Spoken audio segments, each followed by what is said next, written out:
Immigration, refugees and citizenship കാനഡയുടെ 2025 ഫെബ്രുവരി 24 വരെയുള്ള കണക്കനുസരിച്ച് കാനഡ തങ്ങളുടെ അപേക്ഷകളിൽ 50,200 എണ്ണം കുറച്ചതായ റിപ്പോർട്ടുകൾ പുറത്ത്. കഴിഞ്ഞ ജനുവരിയിൽ 64,200 അപേക്ഷകളുടെ കുറവുണ്ടായതിനെ തുടർന്നാണ് 50,000-ലധികം കുറച്ചുകൊണ്ടുള്ള പുതിയ മാറ്റം. കൂടാതെ നേരത്തെ ഇമിഗ്രേഷൻ ന്യൂസ് കാനഡയുടെ റിപ്പോർട്ട് പ്രകാരം 2025 ജനുവരി 31 വരെ 20,76,600 അപേക്ഷകൾ കൈകാര്യം ചെയ്യുന്നുണ്ടായിരുന്നു. അതുകൊണ്ട് തന്നെ പ്രതീക്ഷിച്ച പ്രോസസ്സിംഗ് സമയം കഴിഞ്ഞ അപേക്ഷകൾ ഉൾപ്പെടുന്ന ബാക്ക്ലോഗുകൾ IRCC വകുപ്പിന് ഒരു പ്രധാന ശ്രദ്ധാകേന്ദ്രം കൂടിയാണ്. കൂടാതെ പരിമിതിയും ഉയർന്ന അപേക്ഷാ വ്യാപ്തിയും ഉൾപ്പെടെയുള്ള വെല്ലുവിളികൾ നേരത്തെ ഉണ്ടായിരുന്നിട്ടും കാനഡയുടെ ഇമിഗ്രേഷൻ സേവന ബാക്ക്ലോഗ് കുറയ്ക്കുന്നതിന് സജീവമായി പ്രവർത്തിക്കുക എന്നതായിരുന്നു നേരത്തെ വ്യക്തമാക്കിയിരുന്നത്. കൂടാതെ ബാക്ക്ലോഗിലെ കുറവ് പ്രത്യേകിച്ച് താൽക്കാലിക റെസിഡൻസി അപേക്ഷകളിൽ ചില വിഭാഗങ്ങളെ സംബന്ധിച്ച് ഇതിന്റെ പുരോഗതിയെ സൂചിപ്പിക്കുന്നുണ്ട്. എന്നിരുന്നാലും സ്ഥിര താമസം പോലുള്ള ചില രജിസ്ട്രേഷൻ മേഖലകളിൽ ഇപ്പോഴും കാലതാമസവും നേരിടുന്നു. കൂടാതെ കാര്യക്ഷമത മെച്ചപ്പെടുത്താനായി IRCC അതിന്റെ ആപ്ലിക്കേഷൻ ഇൻവെന്ററി മികച്ച രീതിയിൽ കൈകാര്യം ചെയ്യാനും ശ്രമിക്കുന്നുണ്ട്. 2024 വകുപ്പ് 7 ദശലക്ഷത്തിലധികം തീരുമാനങ്ങൾ വരെ പ്രോസസ് ചെയ്തതായാണ് പുറത്തുവരുന്ന വിവരം. അതേസമയം വലിയ തോതിലുള്ള അപേക്ഷകൾ കൈകാര്യം ചെയ്യുന്നതിനും ഒപ്പം തന്നെ പ്രോസസ്സിംഗ് സമയം മെച്ചപ്പെടുത്തുന്നതിനുമായുള്ള IRCCയുടെ ശ്രമങ്ങളുടെ ഭാഗമായാണ് ബാക്ക്ലോഗുകൾ കുറയ്ക്കൽ എന്നാണ് വ്യക്തമാക്കുന്നതും.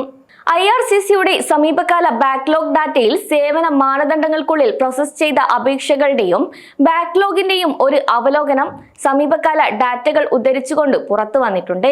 2025 ജനുവരി 31 കണക്കനുസരിച്ച് ആകെ ബാക്ക്ലോഗ് 8,92,100 അപേക്ഷകളിൽ വെച്ച് 2024 ഡിസംബറിൽ ഇത് 9,42,300 ഉയർന്നിരുന്നു.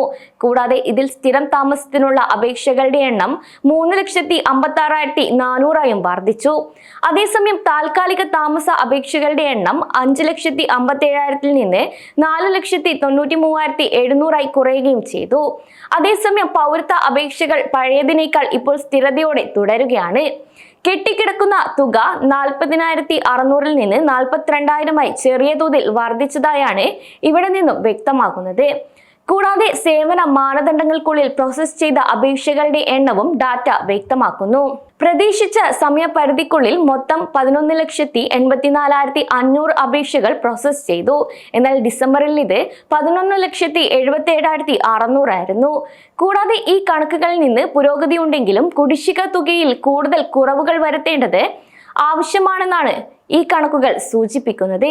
ഇനി ഓരോ വിഭാഗത്തിലും വരുന്ന ബാക്ക്ലോഗ് വിശകലനം എങ്ങനെയാണെന്ന് നോക്കാം. പൗരത്വ അപേക്ഷ 2025 ജനുവരിയിലെ കണക്കനുസരിച്ച് പൗരത്വ അപേക്ഷകൾക്കായുള്ള കെട്ടിക്കിടക്കുന്നത് 42,000 ഇത് ഡിസംബറിൽ 40,600 നിന്ന് നേരിയ വർധനമാണ് സൂചിപ്പിക്കുന്നത്.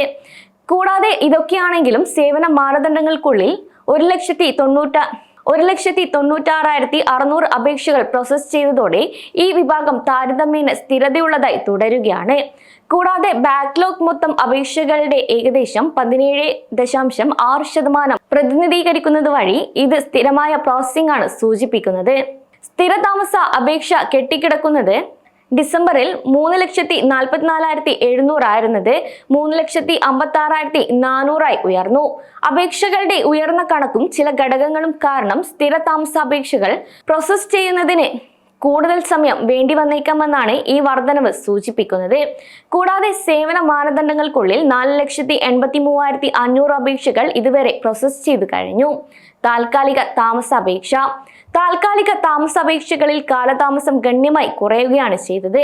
ഡിസംബറിൽ 5,57,000 ആയിരുന്നത് ജനുവരിയിൽ 4,93,700 സേവന മാനദണ്ഡങ്ങൾക്കുള്ളിൽ 5,04,400 അപേക്ഷകൾ പ്രോസസ് ചെയ്തതോടെ പ്രോസസ്സിംഗ് സമയങ്ങളിൽ ഈ വിഭാഗം ഉയർന്ന പുരോഗതിയാണ് കാണിക്കുന്നത്.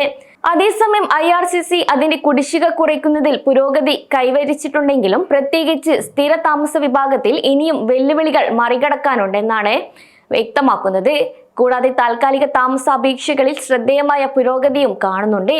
ഇത് ആ വിഭാഗത്തിലെ അപേക്ഷകർക്ക് ഒരു നല്ല സൂചനയായിരിക്കാം. കൂടാതെ പൗരത്വ പ്രോസസ്സിംഗ് സ്ഥിരതയുള്ളതായി തുടരുകയും ചെയ്യുന്നു. അതേസമയം സ്ഥിര താമസ അപേക്ഷകർക്ക് കൂടുതൽ കാത്തിരിപ്പ് സമയം നേരിടേണ്ടി വന്നേക്കാമെന്ന സൂചനകളും ഇതുവഴി നൽകുന്നു. കൂടാതെ സേവന മാനദണ്ഡങ്ങൾക്കുള്ളിൽ 80% അപേക്ഷകളും പ്രോസസ് ചെയ്യുക എന്ന IRCCയുടെ ലക്ഷ്യം കൈകാര്യം ചെയ്യുന്നതിനുള്ള ഒരു പ്രധാന മാനദണ്ഡമായി തുടരുകയും ചെയ്യുന്നു.